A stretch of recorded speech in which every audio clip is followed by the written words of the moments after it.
Gentili amici e amiche alla visione all'ascolto, per quanto riguarda l'appuntamento con Mixed, già collegato con noi Enzo Cataruzzi, al quale do l'immediato buon pomeriggio. Voi direte come mai Enzo in macchina, perché ciao a tutti. La cronaca non aspetta nessuno e, come si dice, le notizie non vengono giù dai coppi, dunque di conseguenza bisogna muoversi sul territorio per capire cosa succede. Allora Enzo, so che ci sono importanti novità, allora dove vogliamo partire? Col discorso dell'acciaieria che probabilmente verrà spostata? Ma il discorso dell'acciaieria, intanto buon pomeriggio a tutti. Il discorso dell'acciaieria mi pare che è chiuso, qualcuno ha ancora qualche perplessità perché si dice probabilmente Roma potrebbe intervenire, quindi prendere la palla al balzo e dire si fa comunque. Ma dalle notizie che ho potuto così apprendere, pare che il progetto venga dirottato in quel di Piombino in Toscana, comunque in quell'area, e comunque non penso che ci saranno grossi problemi, anche se si sa benissimo che il governo avrà sempre l'ultima parola, ma penso che la mobilitazione è talmente vasta che anche il centrodestra dice vabbè, insomma, faremo altri investimenti. Questo è sono i rumors, i sentiment di questo momento. Insomma, è chiaro che in politica può cambiare tutto, ma io penso che la situazione è talmente delicata, talmente importante che due parole non possono essere dette, cioè o un sì o un no. Il no è stato detto anche in maniera ufficiale, anche se qualcuno dice che il progetto è ancora in fieri, che insomma si sta ancora lavorando, ma insomma da notizie abbastanza probanti dovrebbe andare tutto in quel di Toscana. Si parla di Piombino, si parla di Livorno, ma insomma in quella zona dopo si sa che ci sono approfondimenti anche tematici e soprattutto della comunicazione che magari da quei siti rimbalzeranno. Senti, secondo te questa retromarcia improvvisa è dovuta soltanto al fatto che si sta muovendo l'opinione pubblica sul territorio, forse perché la politica le spara troppo grosse, solo perché ci sono cosiddette cambiali in bianco che però si sono dimenticati magari di mettere l'inchiostro nella penna? A cosa è dovuta questa retromarcia? No, probabilmente è stato preso atto che il territorio non è ancora pronto per un progetto di questo tipo, perché molti dicono che il progetto è un progetto avveniristico, è un progetto che potrebbe dare soluzioni al lavoro, al PIL regionale, insomma una cosa veramente fantastica, ma quando le popolazioni non sono ancora, diciamo, non hanno digerito il progetto, non sono convinte, diciamo che non è buona cosa, andrà contro il sentiment popolare, insomma, no? Quindi vedremo, perché può darsi che succeda il contrario, ma al momento non ci sono le condizioni, ecco, in sostanza. Penso che comunque il punto di riferimento possa essere proprio questo, che la politica ha preso atto che nonostante di buona volontà di imprenditori, capitali che vengono messi anche a disposizione, perché non dobbiamo dimenticare che sono capitali ingenti che potrebbero far cambiare il volto della regione, ma proprio perché potrebbero far cambiare il volto, sappiamo che i friulani vanno molto cauti su queste cose qui e i sindaci non se la sentono perché non hanno ancora un progetto definitivo, probante, e quindi il no è stato, diciamo così, tombale per ora, ecco. E poi parliamoci chiaro, io l'ho sottolineato più volte, l'abbiamo sottolineato insieme anche attraverso questi speciali, secondo me queste acciaierie vanno fatte dove devono essere fatte, non a caso. La zona di San Giorgio di Nogaro è già stata deturpata nel corso degli anni, in particolare l'Aussa Corno, ma non solo, in precedenza ricordiamo la SNIA Viscosa, tanto per fare nomi e cognomi, dove praticamente la campagna ha subito una radicale controprova per quanto invece doveva essere la sua realtà dei fatti. C'è il rischio effettivamente che un'acciaieria potrebbe fare sicuramente che sia green tutto quello che vuoi, però comunque l'impatto non è non devastante, cioè sicuramente l'impatto di un'acciaieria lascerebbe il segno e chiaramente poi fra qualche anno saremo qui a discuterne ma perché, no? Il problema è anche questo, siamo già virtualmente in campagna elettorale cruenta senza esclusione di colpi a livello europeo, e per cui ci sono i costi e benefici, insomma, no? Molti partiti capiscono che non possono avere una debacle di questo tipo, specialmente quando il progetto non è proprio definitivo, lo sanno solo in pochi e quei pochi non parlano più. Per cui è evidente che la politica ha preso sopravvento in questo istante, in questo momento, perché appunto i risultati sono dietro l'angolo. Non solo, ma neanche le amministrative. Non dimentichiamo che in Friuli si va a votare per quasi 200 comuni, comunque poco più, poco meno, e per cui l'atmosfera si potrebbe fare anche pesante. So.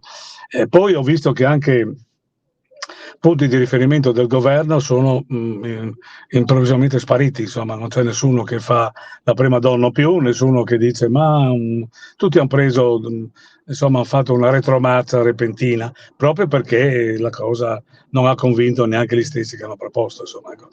In ogni caso io non la farei drammatica, no? Nel senso che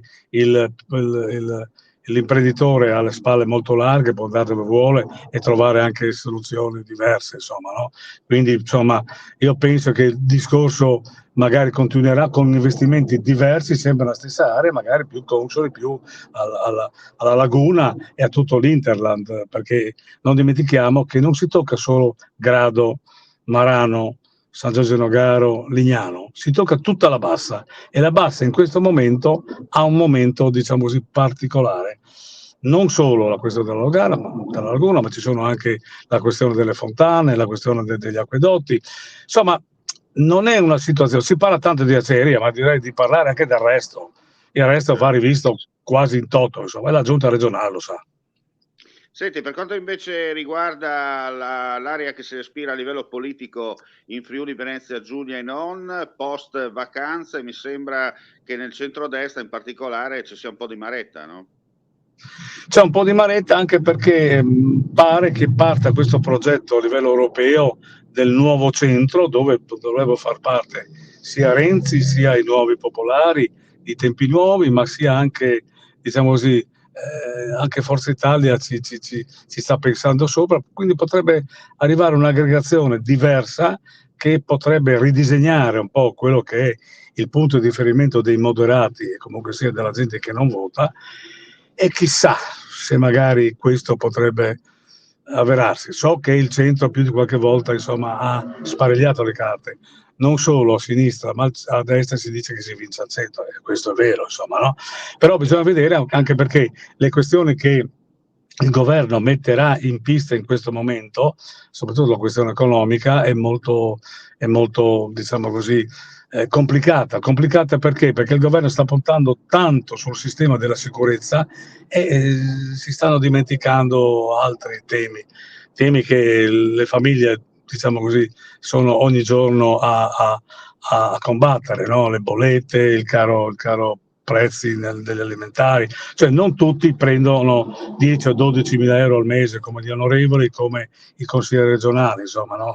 Molti fanno i conti con la penna e quindi neanche, capito? Per cui insomma c'è lo scolamento, la politica deve capire, deve mettersi nei panni, anzi deve fare un bagno di realtà e capire che molta gente non riesce a mettere il pranzo con la cena. Non è una questione drammatica, dire ma dite sempre le stesse cose, no, sono cose che si vede con mano.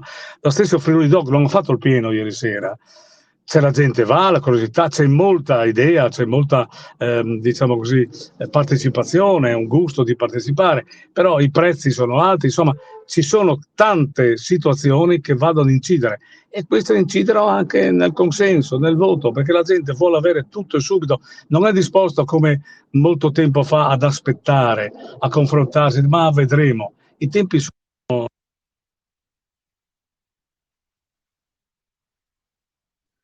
Ecco, dicevi, scusa Enzo, i tempi? È stato un attimo di caduta libera, come si dice, visto che rimaniamo in tema di show. Vediamo se Enzo ci risente. Mi risenti Enzo? Comunque insomma questo è Eccoci. il punto della settimana. Eccoci qua. Allora, per concludere, stavi dicendo insomma anche sul discorso di Friuli Doc, dove c'era sì la presenza del giovedì classico, però chiaramente i prezzi non invogliano poi la gente a fare il giro turistico delle aree. Perché Insomma, uno fa 4 conti, se deve andare a fare un brindisi in allegria e spende diciamo così, 60-70 euro, insomma, per 3 giornate, 6, 12, 18, 200 euro sono troppi. Sono E perfettamente quindi d'accordo uno, con te, ne ho parlato anche questo è, stamattina insomma, con delle persone. io capisco che tutti hanno i loro costi, tutti hanno il loro, tutto quello che si vuole, però anche le famiglie fanno i conti. Chiaro, perfettamente.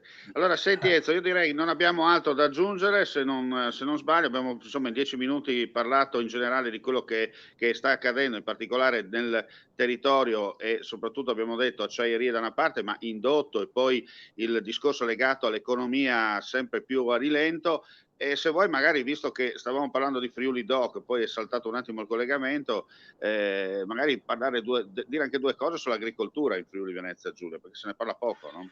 Ma guarda, l'agricoltura va un momentino ripensata, c'è un momento di impasse, un momento anche preoccupante, non solo, noi parliamo sempre dei vini, no? Ma dobbiamo parlare anche del resto, insomma, perché l'agricoltura va un momentino ripensata, siamo troppo piccoli per combattere e per battagliare sui campi, diciamo così, internazionali e dobbiamo in qualche modo, con le nostre biodiversità, con la nostra identità, cercare di far partire un qualcosa che faccia progredire le aziende qui, che in qualche modo possono dare quella lucentezza a un comparto che in questo momento soffre. Io penso che la Regione faccia bene un momentino a rivedere un po' i parametri, dare una mano non solo alla parte del vino, ma anche alla parte che riguarda il resto, insomma, tutti i prodotti. No? Abbiamo prodotti, come hai visto anche ieri sera a Campagna Amica, abbiamo prodotti veramente di eccellenza, di grandi traguardi, insomma, però siamo troppo piccoli, dobbiamo far massa anche con altri, insomma, no? Quindi, diciamo così, il nord-est è il nostro punto di riferimento per partire per tutti i mercati mondiali. Non ci manca l'idea, non ci manca la fantasia, non ci manca la voglia, l'impegno, ma la massa è molto importante, perché quando ti chiedono, non so, 100.000 bottiglie di piccoletti in Giappone, tu non li hai, sì, già detto tutto, insomma. Sì, sì, perfettamente d'accordo. Bene, grazie Enzo. Direi che possiamo chiudere qui oggi per quanto riguarda l'appuntamento con Mixed. Chiaramente con Enzo avremo poi altri spazi nel corso della settimana. Occhi puntati comunque su Friuli Doc per quanto riguarda le iniziative legate al mondo dell'agricoltura, ma non solo. Spazieremo insomma in generale in questi 4 giorni con delle clip, con degli speciali realizzati appositamente per voi. E come si dice nella lontana provincia dell'Impero, non resta che salutarvi e darvi appuntamento alla prossima con Mixed.